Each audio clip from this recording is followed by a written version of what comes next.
আজকের প্রধান মুফাসসির মাওলানা ডক্টর মিজানুর রহমান আজারীকে দেশ ছাড়তে বাধ্য করেছিলেন। আজ এসে দেখে যান আপনি নেই, আমাদের ডক্টর মাওলানা মিজানুর রহমান শুধু নেই, তার লক্ষ লক্ষ ভালোবাসার মানুষেরা টেকুয়া শুধু নয় গোটা বাংলাদেশকে আজ আলো ছড়িয়ে দিয়েছে। আপনারা সাইদি সাহেবকে হত্যা করেছেন, এক সাইদির অনুপস্থিতিতে লক্ষ সাইদি আমাদের তৈরি হয়ে কোরআনের দাওয়াত পৌঁছে দিচ্ছে। আমাদের হত্যা করা যায়, আমাদের ফাঁসি দেওয়া যায়, আমাদের শেষ করা যায় না, আমাদের শেষ করা যাবে না।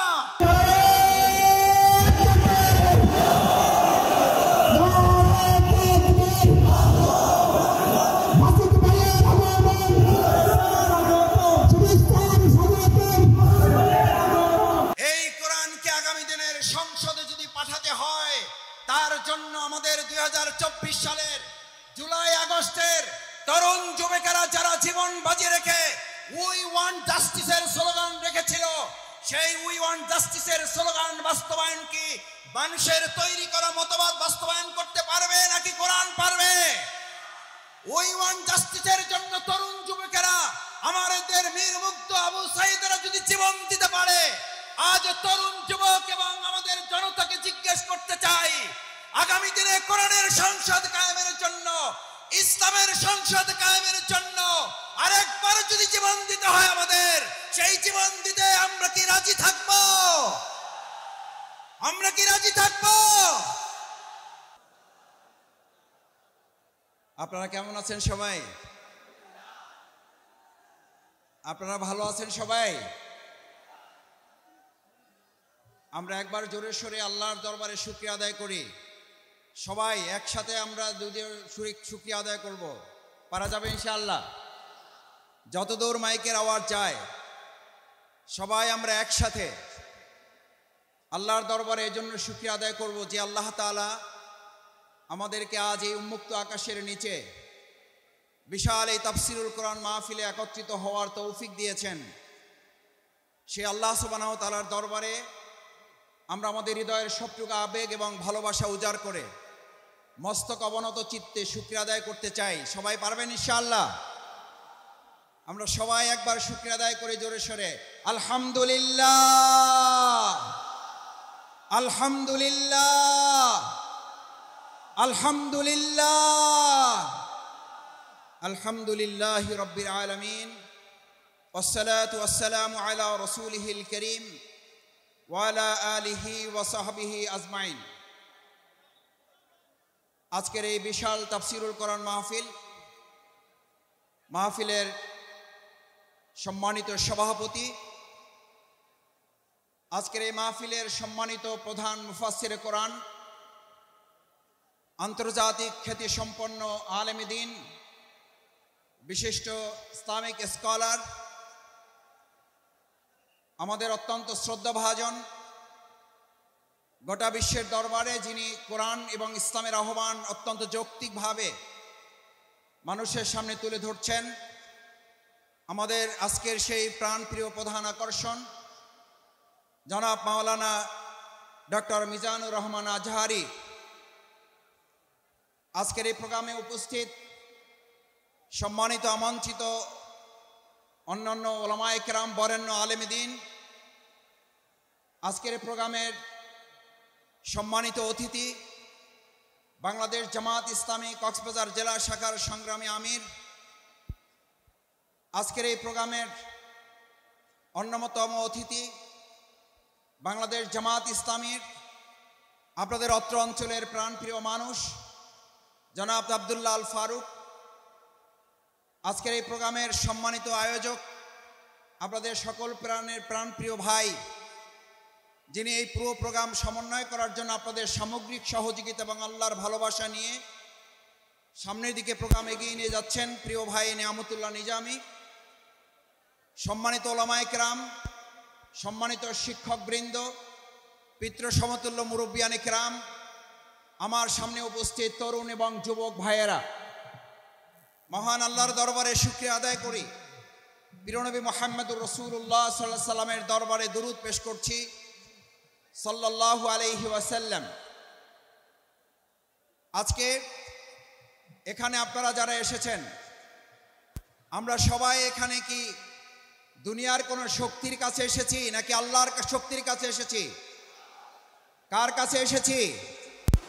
আমাদের এই সমস্ত ব্যবস্থাপনার যিনি সহযোগিতা করেছেন, সেটা কি দুনিয়ার কোন শক্তি নাকি আল্লাহর শক্তি? আমার ভাইয়েরা, হযরত ইব্রাহিম আলাইহিস সালামকে যখন আগুনে পুড়ে পরীক্ষায় উত্তীর্ণ করার জন্য আল্লাহ তাআলা সিদ্ধান্ত নিয়েছিলেন, আপনাদের সকলের মনে থাকার কথা, হযরত ইব্রাহিম আলাইহিস সালামকে আগুনে ফালানোর জন্য মাসব্যাপী যখন আগুনের কুণ্ডলী তৈরি করা হচ্ছিল, সমস্ত মানুষ শুধু নয়, ফেরেশতাকুল, সমস্ত পশু প্রাণী আল্লাহর দরবারে আহ্বান করেছিলেন, দোয়া করেছিলেন, আল্লাহ এই বিরাট পরীক্ষা থেকে, নির্যাতন, নির্মমতা থেকে হযরত ইব্রাহিম আলাইহিস সালাম আপনার প্রিয় বন্ধু খলিলুল্লাহকে আপনি হেফাজত করুন। আল্লাহ সুবহানাহু ওয়া তাআলা তাকে হেফাজতের জন্য ফেরেশতাগণকে পাঠিয়েছিলেন। আপনাদের সকলের মনে থাকার কথা, হযরত জিবরাইল আমিন ইব্রাহিম আলাইহিস সালামের কাছে গিয়ে আবেদন করেছিলেন, ইব্রাহিম, আমি আল্লাহর পক্ষ থেকে আপনার কাছে এসেছি, যদি আপনার কোনো সহযোগিতার প্রয়োজন হয় তাহলে আপনাকে আমি সহযোগিতা করতে চাই। সম্মানিত মুসল্লিয়ান ইকরাম, আজ এই কথাটি আমাদের জন্য অত্যন্ত তাৎপর্যপূর্ণ। যদি কেউ মনে করেন পরিস্থিতি ভালো হয়েছে সেজন্য হয়তো আমরা এই কাজ করতে পারছি, কিন্তু আমরা এই কথাও পরিষ্কার বলি, আমাদের কাছে পরিস্থিতি ভালো হলেও আলহামদুলিল্লাহ, আমাদের কাছে পরিস্থিতি প্রতিকূল হলেও আলহামদুলিল্লাহ, আমরা শত প্রতিকূলতার মধ্যেও দুনিয়ার কোন সহযোগিতার কাছে মাথা নত না করে হযরত ইব্রাহিম আলাইহিস সালাম যেমন জিবরাইল আমিনকে বলেছিলেন, আমার যদি সহযোগিতার প্রয়োজন হয় তাহলে আমি একমাত্র সহযোগিতা গ্রহণ করব মহান আল্লাহ সুবহানাহু ওয়া তাআলার। আল্লাহ সুবহানাহু ওয়া তাআলা ছাড়া আমার কারো সহযোগিতার প্রয়োজন নেই। আজ মুসল্লিয়ানে কেরাম, আপনাদের কাছে জানতে চাই, বাংলাদেশকে যদি কোরআনের দেশ করতে হয়, তার জন্য যদি হযরত ইব্রাহিম আলাইহিস সালামের মতো আমাদের ত্যাগ এবং কোরবানির পরীক্ষায় উত্তীর্ণ হতে হয়, আর তার জন্য যদি সেই অগ্নি পরীক্ষায় আমাদেরকে সহযোগিতার জন্য এক আল্লাহ ছাড়া দুনিয়ার আর কাউকে না পাওয়া যায়, তাহলে আজ এই জনসমুদ্রের কাছে জানতে চাই, আমরা এক আল্লাহ ছাড়া আর কারো সাহায্য কি আমাদের দরকার হবে? আমরা কার সাহায্য চাই? কার সাহায্য চাই? একবার সেই আল্লাহকে আমরা ডাক দিতে চাই। আমরা সবাই আল্লাহকে একবার ডাকতে চাই, আল্লাহ আল্লাহ।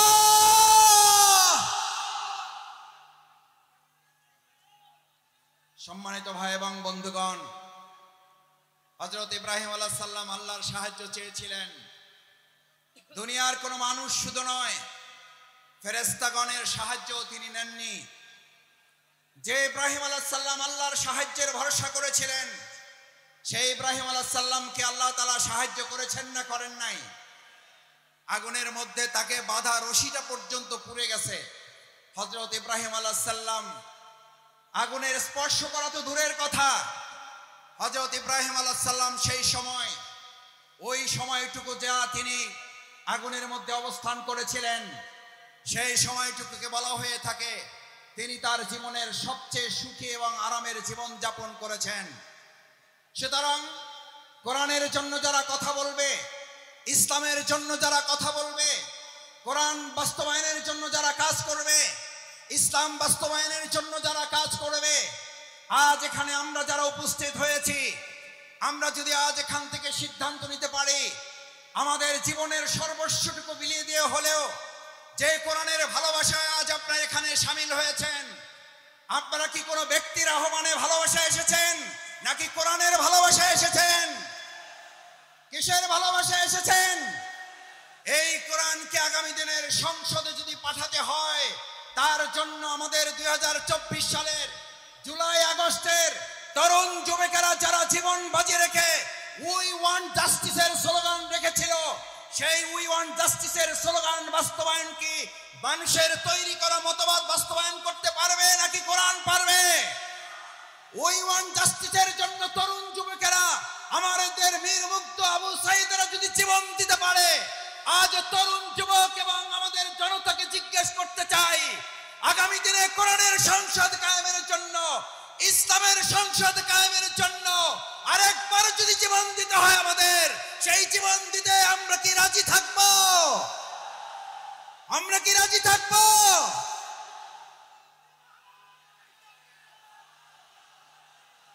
সম্মানিত ভাই এবং বন্ধুগণ, আল্লাহ সুবহানাহু ওয়া তাআলা মহাগ্রন্থ আল কোরআনে আমাদের জন্য উল্লেখ করেন, আল্লাহ তাআলা আমাদের জন্য উল্লেখ করেন, আফা হাসিবতুম আন্নামা খলাকনাকুম আবাসা ওয়া আন্নাকুম ইলাইনা লা তুরজাউন। আল্লাহ সুবহানাহু ওয়া তাআলা আমাদেরকে পৃথিবীতে প্রেরণ করে আমাদেরকে স্মরণ করিয়েছেন। তোমরা কি মনে করো যে তোমাদেরকে এমনিতেই অর্থহীন ভাবে, টার্গেটলেস, এইমলেস, গোল শূন্য, কোন উদ্দেশ্যহীন ভাবে তোমাদেরকে আমি পৃথিবীতে প্রেরণ করেছি? ওয়া ইলাইনা লা তুরজাউন, অথচ তোমাদেরকে তোমাদের কাজ সম্পন্ন করে কি আবার আমার কাছে ফিরে আসতে হবে না? আমাদের সম্মানিত ভাই এবং বোনেরা, আমার পর্দার আড়ালের মা ও বোনেরা যারা আছেন এখানে, আজ যারা উপস্থিত হয়েছি, আমাদেরকে কথা ভালো করে মনে রাখতে হবে। আজ এখানে আমরা যে কোরআনের ভালোবাসা এসেছি, সেই কোরআন আমাদের উপরে তিনটি মৌলিক দায়িত্ব অর্পণ করেছে। এক, আল্লাহ সুবহানাহু ওয়া তাআলা বলেন, আফা হাসিবতুম আন্নামা খলাকনাকুম আবাসা, আমি তোমাদেরকে অর্থহীন ভাবে পৃথিবীতে সৃষ্টি করি নাই, আমি তোমাদেরকে পৃথিবীতে সৃষ্টি করেছি একটা গুরুত্বপূর্ণ উদ্দেশ্য নিয়ে।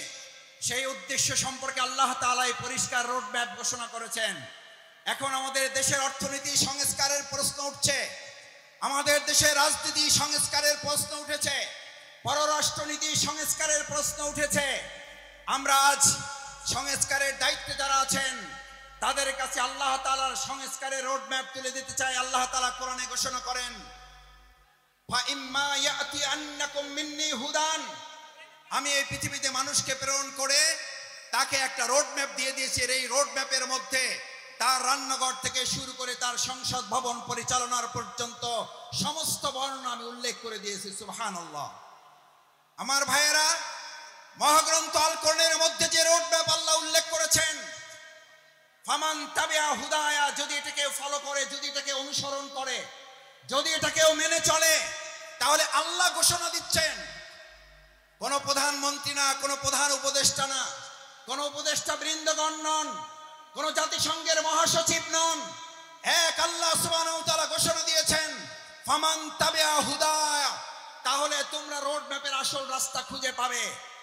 আমরা আজ বাংলাদেশের বর্তমান দায়িত্বে যারা আছেন তাদের কাছে মহাগ্রন্থ আল কোরআনের আহ্বান পৌঁছে দিয়ে বলতে চাই, বাংলাদেশকে যদি যথাযথ সংস্কারের মাধ্যমে তার আসল রোড ম্যাপে পরিচালনা করতে হয়, তাহলে মহাগ্রন্থ আল কোরআনের আইন দিয়ে ছাড়া মানুষের তৈরি করা কোনো চিন্তা তন্ত্র মতবাদ দিয়ে পুরনো সংস্কার করা সম্ভব হবে না।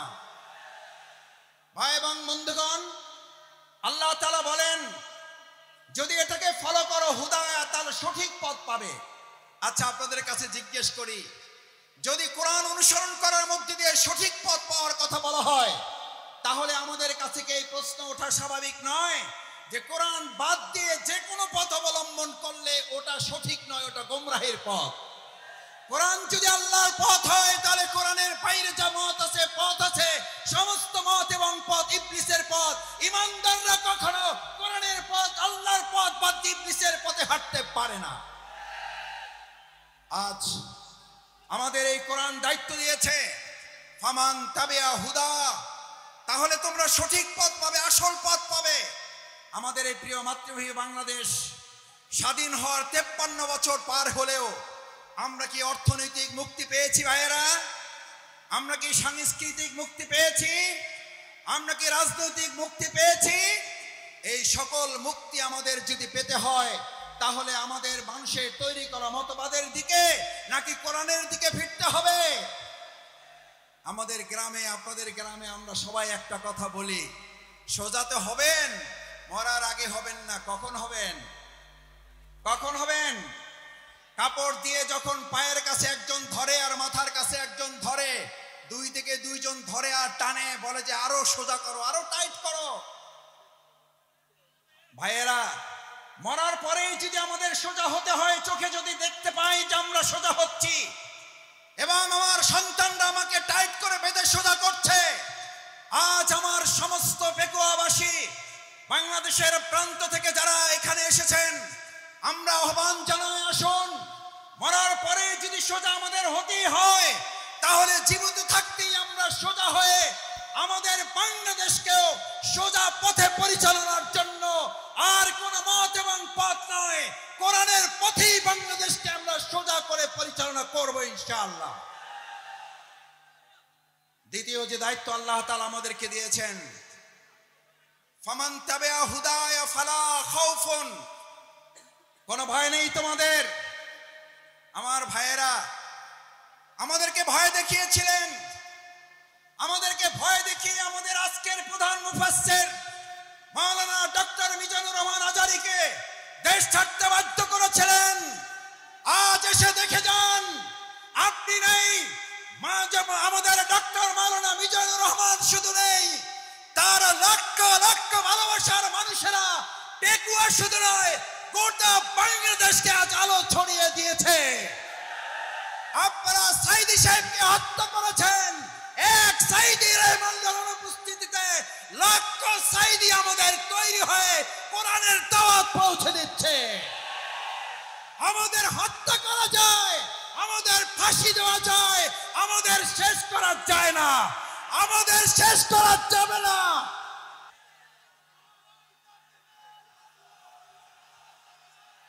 সম্মানিত ভাই এবং বন্ধুগণ, সম্মানিত ভাই এবং বন্ধুগণ, ফালা খাউফুন, সুতরাং আমাদেরকে আপনি ভয় দেখাবার কে? যারা আমাদেরকে ভয় দেখিয়েছেন, 17 বছর এই বাংলাদেশের 18 কোটি নাগরিককে আপনারা ভয় দেখিয়েছেন। শেষ পর্যন্ত আপনারা ভয় দেখাতে দেখাতে এতটা ভয় পেলেন যে আপনারা দেশের জেলখানায় পর্যন্ত জায়গা হলো না, আপনাদেরকে দেশ ছেড়ে পালাতে হলো। আল্লাহ তাআলা নিশ্চিত করেছেন, ফালা খাউফুন, তোমাদের ভয় পাওয়ার কোনো দরকার নেই, কারণ যারা আল্লাহকে ভয় করে তাদের দুনিয়ার আর কাউকে ভয় করতে হয় না, বরং গোটা দুনিয়া তাদেরকে ভয় করে। ফালা খাউফুন আলাইহিম ওয়ালা হুম ইয়াহজানুন। আল্লাহ সুবহানাহু ওয়া তাআলা শুধু ভয়ের ব্যাপারে আপনাকে নিশ্চিত করে নাই, আল্লাহ তাআলা বলেন, আমার এই ভয়ে যদি তোমরা উত্তীর্ণ হতে পারো, এক আল্লাহকে যদি ভয় করতে পারো, কোন গুলি বন্দুককে যদি তোমরা ভয় না করো, তাহলে আমি আল্লাহ তোমাদেরকে এবার দ্বিতীয় নিশ্চয়তা দিচ্ছি, ওয়ালা হুম ইয়াহজানুন, তোমাদের আর কোন রকম দুশ্চিন্তা, উদ্বেগ, উৎকণ্ঠায় ভুগতে হবে না। আলহামদুলিল্লাহ, বিগত 15 বছর আপনারা ত্যাগ এবং কোরবানি, নির্যাতন, নিপীড়নের মুখে থেকেছেন। এই পেকুয়াবাসী, এই চট্টগ্রামের বন্দরের নগরীর মানুষেরা জীবন বাজি রেখেছেন, কিন্তু কোন গুলি, বন্দুক, ফাঁসির কাছে আমাদের ভাইয়েরা মাথা নত করে নাই বলে আজ আল্লাহ তাআলা উদ্বেগ, উৎকণ্ঠা এবং স্বস্তির মধ্যে আমাদের এই সুন্দর একটা প্রোগ্রামের আয়োজন করার তৌফিক দিয়েছেন। এটা কার পুরস্কার? কার পুরস্কার? আমাদের পূর্ণ পুরস্কার এখনো আমাদের হাতে আসে নাই। আমাদের আসল পুরস্কার আল্লাহ ঘোষণা করেছেন, বিসমিল্লাহির রহমানির রহিম, ইযা জাআ নাসরুল্লাহি ওয়াল ফাth, যখন আল্লাহর সাহায্য এবং বিজয় আসে। কার সাহায্য? কার? কোন পার্শ্ববর্তী রাষ্ট্রের, প্রশাসনের, সেনাবাহিনীর, র্যাবের সাহায্য কার? নাসরুল্লাহ, ইযা জাআ নাসরুল্লাহি ওয়াল ফাth, যে আল্লাহ আমাদেরকে সাহায্য করেন সে আল্লাহ তাআলাই বলেন, আমি যখন কাউকে সাহায্য করি তার বিজয় ছাড়া আর অন্য কিছু হতে পারে না। নাসরুল্লাহ, ইযা জাআ নাসরুল্লাহি ওয়াল ফাth, কারণ আমার সাহায্য যেখানে যায় গোটা দুনিয়া তার বিপক্ষে থাকলেও বিজয় ছাড়া তার কিছুই হয় না। আজ বাংলাদেশে আল্লাহর সাহায্য এসেছে, গোটা কোরআনের রাষ্ট্র কায়েম হওয়া ছাড়া পূর্ণাঙ্গ বিজয় আমাদের হতে পারে না। আমাদের পূর্ণাঙ্গ বিজয় কি? আমাদের পূর্ণাঙ্গ বিজয় শুধু একজন এমপি হওয়া নয়, আমাদের পূর্ণাঙ্গ বিজয় শুধুমাত্র একজন মন্ত্রী হওয়া নয়, আমাদের পূর্ণাঙ্গ বিজয় শুধুমাত্র একজন রাষ্ট্রপতি হওয়া নয়।